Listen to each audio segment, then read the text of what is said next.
Pode começar? Pode. Tá todo mundo me ouvindo bem nessa entonação? Ou quer que eu aumente um pouquinho a voz? Pra mim tá ótimo assim. Tá bom? Tá jóia. Então, meu nome é Delma, tá? Fui ex-fellow aqui da Retina Clínica Cirúrgica da Unicamp, fiz toda a minha especialização em oftalmologia foi na Unicamp, né? E a Faculdade de Medicina aí pela Escola Paulista de Medicina, né? Então, hoje eu vou falar um pouco aqui das manifestações da parte retiniana, né? Referente à amiloidose, tá? Antes de entrar propriamente, né, nas alterações que envolvem o vidro e a retina, eu acho que é importante a gente entender alguns conceitos, tá bom? Da doença. E aí eu vou ver só se aqui passou, né, para vocês, né? Passou, Passou, hein? passou sim, Passou, tá passou. bom, não tá certo. Então, assim, a amiloidose é importante a gente compreender que ela é um grupo de doenças, tá? Então, quando a gente fala somente no nome, né, e a gente não caracteriza a proteína, a gente não diz muita coisa, tá? É equivalente a gente dizer que um paciente tem uma neoplasia e não dizer aonde está ocorrendo, tá bom? Se é no pulmão, se é no se é no na mama, enfim, na próstata, tá joia? Então, é a mesma coisa aqui, tá? A gente falar nesse tema, a gente tem que dizer necessariamente qual que é a proteína que está sendo acometida, porque isso gera manifestações diferentes, tá, no organismo do paciente, e as manifestações oculares também podem ser diferenciadas dessa forma, tá? Então, só para entender um pouquinho, né, nós temos então as nossas proteínas, né, que são formadas nas células, toda proteína saindo da célula vai ser dobrada, né? E ela vai levar alguma função, tá? O que que acontece? Algumas proteínas, né, elas são incorretamente dobradas e o corpo vai decompor essas proteínas e vai eliminar, tá? Mas quando ela se transforma, né, ou tem essa conformação da proteína amiloide, o corpo não consegue mais eliminar nem decompor essas proteínas, então elas vão se acumulando em alguns órgãos do organismo, tá bom? Qual que é a estrutura dessas fibrilas amiloides? Então, o que que elas têm em comum entre si? Então, aqui a gente precisa lembrar um pouco da histopatologia e da doença, né? Quando a gente vai corar com o vermelho do Congo, então ela aparece nessa cor avermelhada, né? E tem essa característica que é da birrefringência verde maçã no campo escuro. Todo o material amiloide, ele vai ser assim, tá? Porém, por esse achado, a gente não consegue ainda identificar qual que é a proteína, tá? Precisariam de outros exames, como a imunistoquímica, para a gente poder identificar, tá bom? Mas todas elas vão ter essa característica.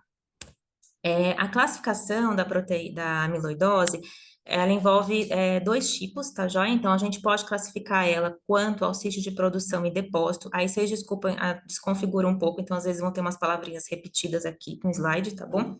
Então, ela pode ser localizada, e quando isso acontece? Quando a produção da proteína, ela ocorre no mesmo local que o depósito dela, tá? Então, o órgão produz e deposita no mesmo órgão, tá? Eu não vou entrar em detalhes dessa distrofia, né? Mas como a gente tem aqui o R1, R2, R3, né? Então, vocês vão ter contato aí, né, no setor de córnea com a distrofia corneana gelatinosa em forma de gota. Esse é um exemplo de amiloidose localizada, tá bom? A amiloidose sistêmica é quando o depósito ocorre em local distante do sítio que ela é produzida, tá? Como exemplo aqui na oftalmologia, a gente tem a síndrome de Meretoja, que é uma polineuropatia. Ela vai gerar aqui um aspecto também facial, e ela tem essa característica de distrofia látice, tá? Essa foto, ela não tá muito boa, tá? Mas ela tem umas linhas, né, que a gente consegue ver que é a do látice, especificamente a de uma paciente que a gente estava acompanhando aqui na Unicamp, tá bom? Quanto à forma de apresentação, ela pode ser adquirida, né? Ou seja, são aqueles casos de amiloidose que eles vão surgir decorrente de alguma doença, né? Ela pode ser uma doença inflamatória, né? Uma doença aí, uma neoplasia, tá? Então, nesse grupo a gente tem duas principais, que são a amiloidose de cadeia leve e a amiloidose secundária. E a gente tem uma forma também hereditária, né, das amiloidoses, que são aquelas que são herdadas geneticamente. Todas essas formas são autossômicas dominantes, sem exceção, e a principal desse grupo é a amiloidose hereditária por transtirretina, tá bom? Que a gente vai conversar. Esses três tipos, amiloidose de cadeia leve, amiloidose secundária e amiloidose por transtirretina, são as que a gente vai mais entrar em detalhes, porque é aqui a gente mais encontra manifestações, né, oculares associadas à retina e ao vítreo, tá bom? Então, qual que é a nomenclatura dela, só para vocês entenderem, porque aqui nos slides a gente vai colocar abreviado algumas vezes, então, para vocês compreenderem, tá? Toda amiloidose, ela vem seguida, então, do prefixo A, de amiloidose, né? E da proteína que rege ela. Então, por exemplo, a L, né, é a proteína de cadeia leve, né, que é de light chain, né, em inglês. A é a proteína amiloidose e o A correspondente à proteína sérica A. E a TTR, né, é o A de amiloidose e o TTR de transtirretina, tá bom? Todas elas vão vir dessa forma, né? A gente tem uma classificação formulada por Benson em 2020, né? Então, essa classificação, ele catalogou, né, todas as proteínas amiloides até hoje documentadas, são mais de 30 proteínas catalogadas atualmente, e a gente tem aqui tanto a classificação que coloca, né, se ela é sistêmica, se ela é localizada, se ela é adquirida, se ela é hereditária, e qual órgão que está envolvido, tá bom? Eu coloquei aqui as que a gente vai comentar mais a partir de hoje, mas saibam que existem todas essas, né? E a gente tem até a descrição, né, oftalmológica de de outras amiloidoses também desses grupos, tá bom? Mas é bem mais raro acontecer, tá? Então, nós vamos falar desses três tipos, tá bom? A amiloidose de cadeia leve e a amiloidose secundária, eu agrupei junto, porque eles têm manifestações oftalmológicas mais semelhantes entre si, tá bom? Então, só para entender um pouquinho, né, do que é cada uma delas, a de cadeia leve é um subtipo, né, que ele leva a uma produção excessiva de imunoglobulinas de cadeia leve, tá? Pela medula óssea, tá bom? Essa produção excessiva, né, vai novamente fazer com que essas proteínas se agreguem entre si, formando esse material amiloide, tá? Os principais órgãos envolvidos, né, é o coração e o rim. E ela tem uma relação íntima com doenças hematológicas, principalmente o mieloma múltiplo desse grupo, tá? A amiloidose secundária, ela já é uma doença que ela ocorre muito em doenças inflamatórias crônicas. As principais são a febre do Mediterrâneo, a doença de Crohn e a artrite reumatoide. Porém, qualquer doença inflamatória crônica de um paciente mal controlado, ele pode levar à produção enfim, levar a amiloidose secundária, tá bom? Que é quando o fígado começa a produzir excessivamente essa proteína sérica A, muito associada com processos inflamatórios, tá? A principal manifestação também é no rim, né, com a doença nefrótica, tá bom? Então, assim, para vocês entenderem, né, a aula é sobre vítreo e retina, mas a amiloidose não vai causar só alterações no vítreo e na retina, tá bom? Então, a de cadeia leve, a macroglossia é uma manifestação bastante importante aqui, característica desse tipo de amiloidose, a púrpura periorbitária também, e outras manifestações, então, por exemplo, uma massa orbitária levando a uma neuropatia óptica compressiva, pode também ocorrer, tá? Aqui eu não vou entrar tanto em detalhes, mas vocês têm que saber que não tem só manifestação no vítreo e na retina, tá bom?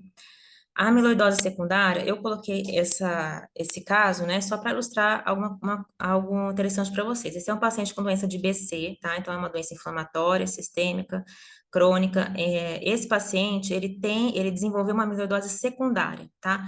Porém, essa vasculite, isso precisa ficar claro, ela não é por depósito amiloide. Essa vasculite é pelo BC, tá bom? Então, é um paciente que ele tem uma vasculite pelo BC, mas ele desenvolveu amiloidose renal. Então, ele pode desenvolver manifestações oftalmológicas pela amiloidose? Ele pode, tá? Mas nesse caso aqui é uma doença inflamatória mal controlada, então nesse caso é a vasculite pelo BC e não por depósito amiloide, tá? O depósito amiloide, ele vai causar essas alterações aqui, tá? Dentre outras, mas essas são as que mais a gente tem descrição, tá? Então, a coroidopatia amiloide, ele causa aspectos de depósitos, né, em aspectos de drusa ou viteliforme, vocês vão entender por quê, tá? E os achados da tomografia óptica são muito característicos. Os depósitos in needle shape, que são muito falados, eu vou mencionar eles mais à frente, porque eles ocorrem nessa tipo de amiloidose, mas não é a principal descrição, tá bom? Na TTR é bem mais comum, tá? A angiografia com endossinina verde também é um exame importante, porém, novamente, a manifestação da angiopatia amiloide coroidiana, ela vai ser mais comum também na TTR, então eu vou deixar para comentar mais à frente, tá bom? Na coroidopatia amiloide, o que que a gente tem, então? Eu vou passar aqui o outro também, só para vocês entenderem. Então, assim, o depósito amiloide, ele se acumula principalmente na córeo capilar. Então, essa imagem aqui da tomografia do OCT, que é a imagem A, a gente vê como seria mais ou menos uma tomografia normal, uma coroide normal, tá? Todos os outros casos do B, C, D e E são de pacientes com amiloidose, ou de cadeia leve ou secundária, tá? E todos eles têm essa manifestação que é uma banda hiporrefletida na córeo capilar. Essa banda acontece por depósito amiloide. Então, as manifestações, elas advêm justamente disso, né? É semelhante a, por exemplo, a da DMRI. A DMRI você também tem um depósito, não é um depósito amiloide, né? Mas existe um depósito ali na BRU. Então, você predispõe a formação dessas drusas, né? Justamente porque você não consegue ter, você cria uma barreira que dificulta a passagem de nutrientes da coroide, né, para a retina externa, tá bom? Então, isso gera um efeito tóxico. Aqui é a mesma coisa, tá bom? Só que aqui é por depósito amiloide. Então, por isso que a gente vai encontrar essa formação de drusas na autofluora, aqui na figura C e D, a gente observa, então, as lesões hiperautofluorescentes, tá? E a coroide, ela tende a ser mais espessa, tá bom? Do que... Então, se a gente fosse diferenciar, né, tem alguns casos até que vocês vão ver que eles se assemelham muito a uma DMRI, eles chegam até a formar atrofia, né? E a coroide espessa, essa banda hiporrefletiva é muito importante para diferenciar, tá bom? Então, o OCT, nesse caso, ajuda muito, tá? Esse caso aqui, eu trouxe porque, assim, muitos desses pacientes, como a gente mencionou, com a amiloidose de cadeia leve e a secundária, eles têm a síndrome nefrótica, tá? Então, eles podem gerar cursar com depósito viteliforme, tá bom? Só que esse depósito, gente, a gente não, só se fosse fazer o histopatológico dele para saber se tem realmente depósito de amiloide aqui, tá? Às vezes isso aqui é secundário, tá bom? Se der secundário aqui é a síndrome nefrótica deles, tá bom? É, nunca, eu acho assim que é importante de ficar claro que quando a gente olha para essa figura, não é muitas vezes a primeira hipótese nossa, é amiloidose, não vai ser, né, e nem deve ser, tá bom? A gente tem que pensar em causas neoplásicas que podem gerar depósito viteliforme, nefropatias podem gerar depósito viteliforme, distrofias, então assim, nunca vai ser a primeira causa, mas a amiloidose tem que ficar no radar, porque esse tipo de a amiloidose, ele gera cometimento renal. E o rim, ele tem uma íntima relação, muitas vezes, com esses achados oculares que a gente observa, tá bom? Então, é algo que tem que ficar no radar para a gente ter aí como uma hipótese, né? Mais afastada, mas muitas vezes, se a gente não encontra nada, né? Pesquisa tudo, não encontra nada, pode ser também, tá bom? Então, aqui só uma tomografia demonstrando, então, o fluido subretiniano, né? Esses depósitos viteliformes que vão se acumulando, tá? E agora a gente vai entrar nesse tipo de amiloidose que é a que eu, né, mais observo, né, então, e é a das que mais a gente vai encontrar manifestações, tá bom? Que é a amiloidose hereditária por transretina, tá? Vocês vão ouvir falar também no nome de polineuropatia amiloidótica familiar e doença dos pezinhos também, tá? Que vocês vão entender por que chama doença dos pezinhos, tá? Então, ela é uma doença que ela é rara, tá bom? Mas ela é das amiloidoses hereditárias a mais prevalente. E o que que acontece, né? As mutações, né, que geram esse tipo de alteração, elas vão desestabilizar essa proteína que é a transtirretina, tá? Que eu vou explicar mais à frente o que que ela faz, né, no organismo, tá bom? A herança genética autossômica dominante, a gente tem mais de 100 mutações, né, já descritas, e as principais mutações dela é a Val30MET, essa é de longe a principal mutação, tá? Mas vocês vão ver outros tipos aqui, e dependendo do país, né, algum fenótipo vai ser mais prevalente, alguma mutação vai ser mais prevalente, e o fenótipo também vai mudar, dependendo da mutação, tá? Então, existem dois fenótipos, vamos dizer assim, um que ele é mais, que dá mais alterações neuropáticas, e outro cardiológicas, tá bom? Então, a gente acaba dividindo as duas dessa forma, tá? A morbidade, a mortalidade dessa doença é muito alta, então os pacientes, a partir do diagnóstico, eles têm uma expectativa de vida aí em torno aí de 3 a 15 anos, tá bom? Depois do diagnóstico, e a cardiomiopatia, ela tá muito associada com um prognóstico pior nesses pacientes, tá bom?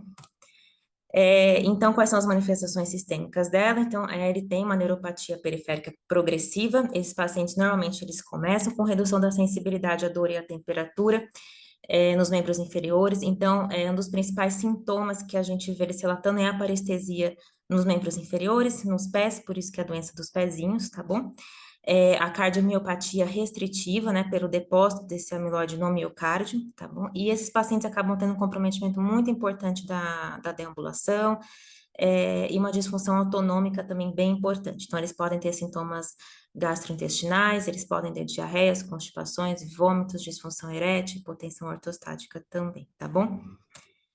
Então, o que que é a transtirretina, tá? A transtirretina é essa proteína tetramérica, ela tem essa estrutura, ela é produzida 90% no fígado, tá bom? Mas, em menor quantidade, ela é produzida no plexo coroide cerebral e ela é produzida no olho, tá? Então, ela é produzida no epitélio pigmentar retinal e corpo ciliar. Então, assim, as outras amiloidoses que a gente viu até agora, a aérea, a gente não tem uma descrição de que, por exemplo, o olho produz uma proteína amiloide de cadeia leve, tá bom? A gente não tem esse achado, tá? O depósito amiloide acontece pela produção sistêmica, tá? Aqui não, aqui o depósito acontece pela produção ocular. Isso é importante para a gente entender o tratamento lá na frente, tá bom? Que vai surtir ou não surtir efeito aqui, tá? Ela é uma proteína que ela tem, todos nós produzimos ela, né? Ela tem a função de transporte da tiroxina e do retinol no nosso organismo. A descrição de envolvimento ocular, né, são cerca de aproximadamente 10% dos casos, mas assim, é muito difícil a gente saber a prevalência, tá, gente? Porque é uma doença muito rara, a gente só tem alguns estudos, né, de casos, ou às vezes alguns estudos, né, que avaliam muitas vezes um N insuficiente, então a gente não sabe de fato qual a prevalência da manifestação ocular nesses pacientes, tá? O que a gente sabe, seguramente, é que ela se manifesta mais tardiamente no curso da doença, tá bom? Do tratamento eu vou falar mais um pouquinho adiante, tá bom? Que tem algo importante para ser entendido aí do tratamento da amiloidose. Então, novamente, ela não dá só manifestação vitreoretiniana, ela pode cursar com ceratoconjuntivite seca, que inclusive é uma das manifestações mais comuns nessa doença. A normalidade dos vasos da conjuntivais, então esse aqui, por exemplo, é uma paciente que a gente estava acompanhando, é uma paciente que ela tem esses vasos mais tortuosos, telangiectásicos aí, perilimbar, tá bom? A pupila é muito característica, é uma margem pupilar irregular, então ela tem essas indentações aí na margem pupilar, e ela forma, às vezes, um depósito que lembra muito do glaucoma pseudoesfoliativo, né? Aquele em cinza ali de cigarro, tá bom?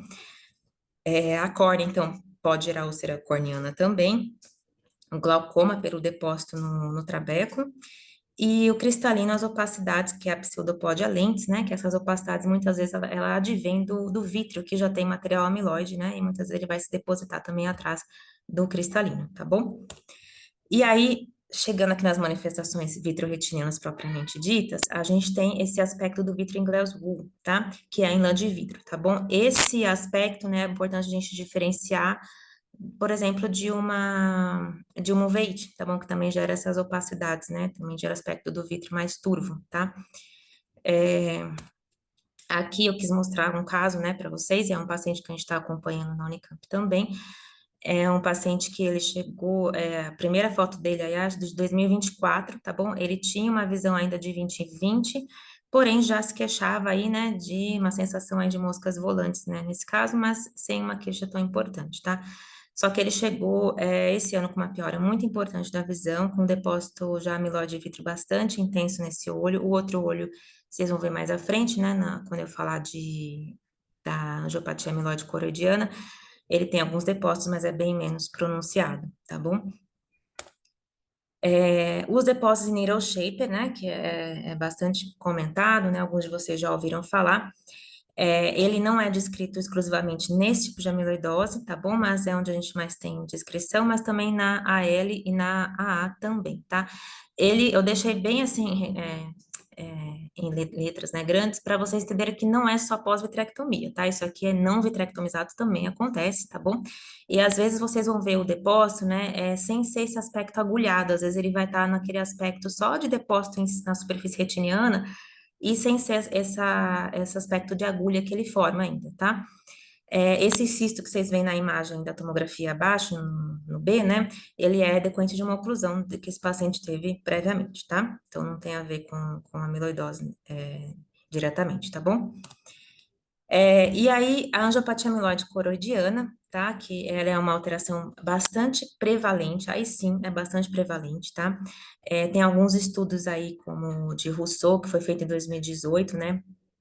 E outros de 2022, que praticamente todos os pacientes avaliados, né? Não era um grupo muito grande, se não me engano, de Russo foram 18 pacientes, eu acho que o de Mano era um pouco mais, mas grande parte deles tinham a angiopatia amiloide coroidiana, tá bom? Que era um depósito que acontece nas artérias da coroide, tá? E o melhor exame para ver é a endossinina verde, tá? A tomografia a gente consegue observar, até dá, tá bom? Mas não é o melhor exame, tá? Às vezes passa despercebido, por isso que eu não coloquei aqui, tá bom? A endossinina verde, sem dúvida nenhuma, é o melhor exame para identificação, tá? E existe um tempo, né, que ele vai impregnando, vocês vão entender nas imagens, né? E o que foi observado no estudo de Mano, inclusive, é que esse tempo, né, que ele impregna, ele é menor na AL, né? E demora mais tempo na TTRH. Por que a gente precisa saber disso? Porque não adianta você fazer uma endoscina verde com 10 minutos, tá? Aqui, se você não passar de 10 minutos, você não vai encontrar essa alteração, tá bom? Então, a endoscina verde tem que ser feita aí no mínimo 15 minutos, tá bom? Para a gente encontrar essa alteração, tá? Aqui, então, é um aspecto dela, né? Aqui foi uma foto aí do artigo de Rousseau, né? Que ele observou esse depósito nas artérias, né? E ele comparou justamente com aquela foto do Heyring, né? Que é bem clássica, aí, que mostrando as artérias ciliares posteriores aí da coroide, tá bom? Então, assim, existem duas classificações, tá, que foram feitas nesses artigos. A por Rousseau, né, ele considerou uma hiperfluorescência, né, ao longo dos vasos coroidianos acima de 1000, e aí ele chamou esse padrão de padrão em firework, que é em fogo de artifício, né, uma hiperfluorescência focal entre 200 e 1000 micras, né, ele separou em outro grupo, e uma puntiforme ele separou em um outro grupo de pacientes também, aquela que era menor que 200 micras, tá? E o que ele observou é que esse padrão em firework de fogos de artifício, ele se correlacionava com o score de gravidade da polineuropatia. Então, aqueles pacientes que tinham um PND, né, um score de gravidade mais pronunciado, eles geralmente apresentavam esse padrão também mais pronunciado de depósito amiloide na coroide, tá? A classificação de Mano, eu acho ela mais, enfim, eu acho que no dia a dia ela é mais fácil da gente trabalhar, tá bom? Porque ela não vai dividir em mais que 1000 micras, né? 200 micras, enfim, e abaixo de 200, tá? Então, o zero seria sem evidência de depósito, o grau 1 é o pontiforme, o grau 2 é o linear e o grau 3 corresponde a esse padrão em fogos de artifício que o Rousseau descreveu, tá? Então, por exemplo, aqui você vai ver que nas fases iniciais da endocina verde, você não vai conseguir observar essa alteração de depósito amiloide na coroide, tá? Você vai conseguir observar conforme o exame vai passando, tá bom? Então, nas fases mais tardias, tá joia? Esse aqui é assim, só para mostrar a classificação de Rousseau, então, esse padrão aí em fogos de artifício, né, na letrinha A, no B é a disseminada focal e no C o padrão mais pontiforme, tá? E lembrar que os pacientes, então, com um score mais pronunciado aí de polineuropatia, mais grave, eles vão ter normalmente esse padrão aqui em fogos de artifício, tá bom? Por esse estudo, tá? Lembrando que o estudo é limitado, porque foram 18 pacientes, tá? Aqui, então, esse é o paciente que eu já tinha mostrado para vocês, né? Aquele paciente que a gente estava acompanhando, que tem os depósitos, né, amiloides no vítreo. Essa é a fotografia mais recente dele, tá bom? Que a gente fez. E então a gente vê esse padrão, né? Eu acho que aqui dá até para considerar em firework mesmo. Como o olho esquerdo tem poucos depósitos, e eu gosto muito da retinografia do Mirante, né, a SLO, porque eu acho que ele permite que a gente observe muito bem esses depósitos, tá bom? Então, você veja que no olho esquerdo ele já tem um depósito amiloide, aquele lá é depósito amiloide que ele já está apresentando, tá? Então, ele documenta muito bem, tá bom? É melhor do que, por exemplo, as de LED, enfim, os outros tipos de retinografia. Eu acho que o SLO, nesse caso, ajuda muito, tá? A angiopatia amiloide retiniana, tá bom? Então, nesse caso aqui, gente, vocês vão perceber algo que é muito interessante. Quando a gente falou da angiopatia amiloide coroidiana, a prevalência era muito alta, tá? Então, em torno de 80% a 100% dos pacientes em alguns estudos, tá bom? Aqui não, aqui a gente tem uma prevalência muito baixa, de 4,4%, tá bom? E por quê? Isso que é interessante, tá bom? O que a gente suspeita é que a angiopatia amiloide na coroide, ela não reflete a produção intraocular, ela vai refletir a produção sistêmica, ou seja, a produção do fígado do material amiloide, tá bom? Porque ela não ultrapassa a membrana de Brum. tá? Aqui, quando a gente fala em retiniana, é a produção ocular, tá? E a gente sabe que no olho, a prevalência tende a ser bem mais baixa e ela surge mais tardiamente. Então, a gente suspeita que seja por isso, né, que tem essa discrepância tão grande, né, entre os achados na coroide e os achados retinianos, tá bom? E o que que vai acontecer aqui? É semelhante a uma retinopatia isquêmica, né? O depósito amiloide dentro do olho, ele vai obliterar os vasos da retina e aí ele pode gerar alterações isquêmicas, levando até a glaucoma neovascular, tá bom? Então, aqui a gente tem uma fotografia mostrando esses depósitos aqui nos vasos aqui da retina, tá bom? Tem hemorragias intrarretinianas e não sei se você consegue observar, mas já tem um depósito no vítreo também desse paciente, tá bom? É menos pronunciado, mas existe aqui depósito no vítreo também, tá? Aqui é uma angiofluorescinografia, né? Mostrando aí esses vasos telangiectásicos, né? Um extravasamento da parede dos vasos. E aí o tratamento, tá, gente? Então, assim, por que que é importante entender dois pontos, assim, importantes, né? Primeiro, a TTR, ela tem produção verdadeira do material intraocular. O olho produz a transretina mutada, tá bom? Aqui na L e na A, não. Então, assim, por que que é importante saber disso? Porque o tratamento, nesse caso, tem muito efeito. Então, os pacientes, por exemplo, com a L, que vão tratar aí com quimioterapia, vão fazer esse tratamento, eles tendem a ter uma melhora do quadro ocular. E na amiloidose secundária à proteína sérica A também, tá? Você vai tratar o quadro inflamatório e provavelmente eles vão ter uma melhora do quadro ocular também. Isso, infelizmente, não é verdade para a TTR, tá bom? O tratamento da TTR evoluiu muito, tá? Então, antigamente a gente tinha o transplante hepático, hoje em dia a gente tem medicações mais novas, então o transplante acho que tem cada vez mais sendo deixado como segunda opção, tá bom? Então, a gente tem algumas drogas, eu não vou entrar em tantos detalhes aqui, tá? Mas a gente tem, por exemplo, o Tafamidis, é uma medicação muito utilizada por eles, que ele estabiliza a proteína, a transretina, mantendo na conformação que ela deve estar, portanto, exercendo a sua função no organismo. E os outros que são aqueles que atuam no RNA de interferência, no RNA mensageiro, que são medicações muito mais recentes, tá bom?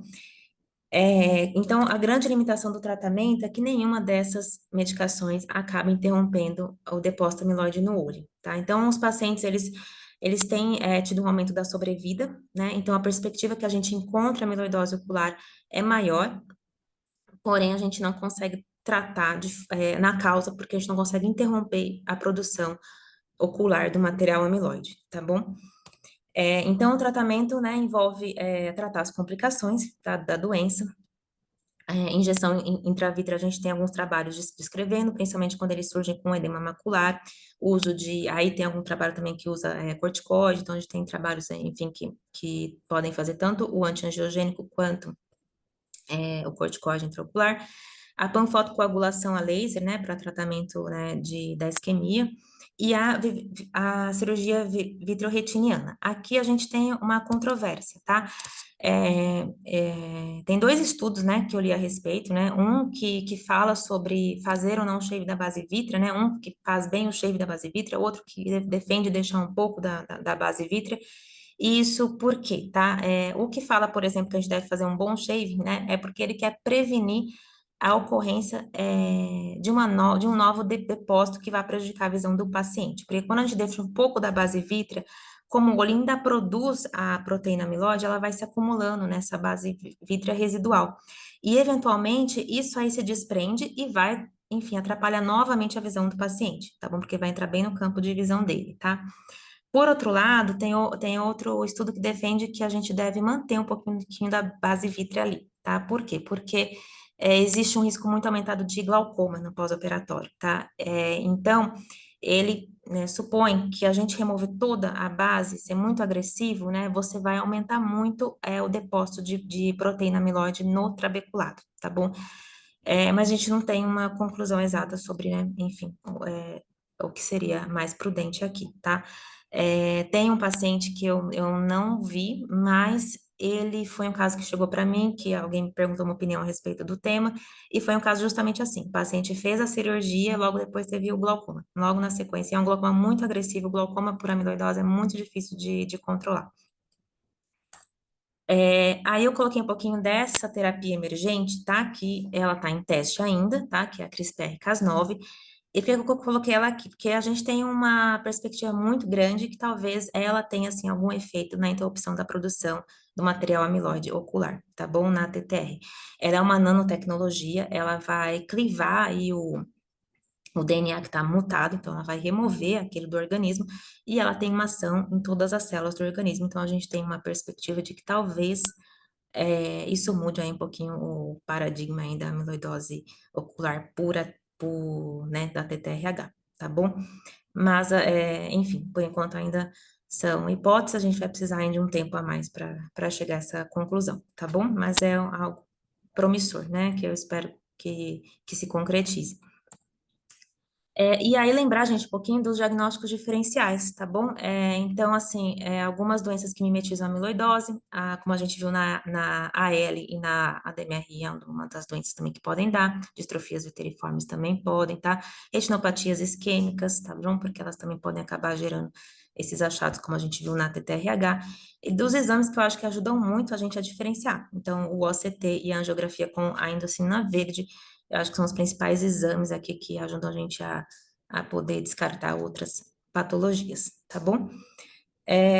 Acho que era isso que eu tinha aqui para falar, e aqui foi só as referências, e aí eu queria agradecer aí a todo mundo que está presente, aos pacientes também que eu tenho atendido no ambulatório, e a toda a equipe aí da Retina, né, os meus professores aí, que sempre grata aí a eles, tá bom?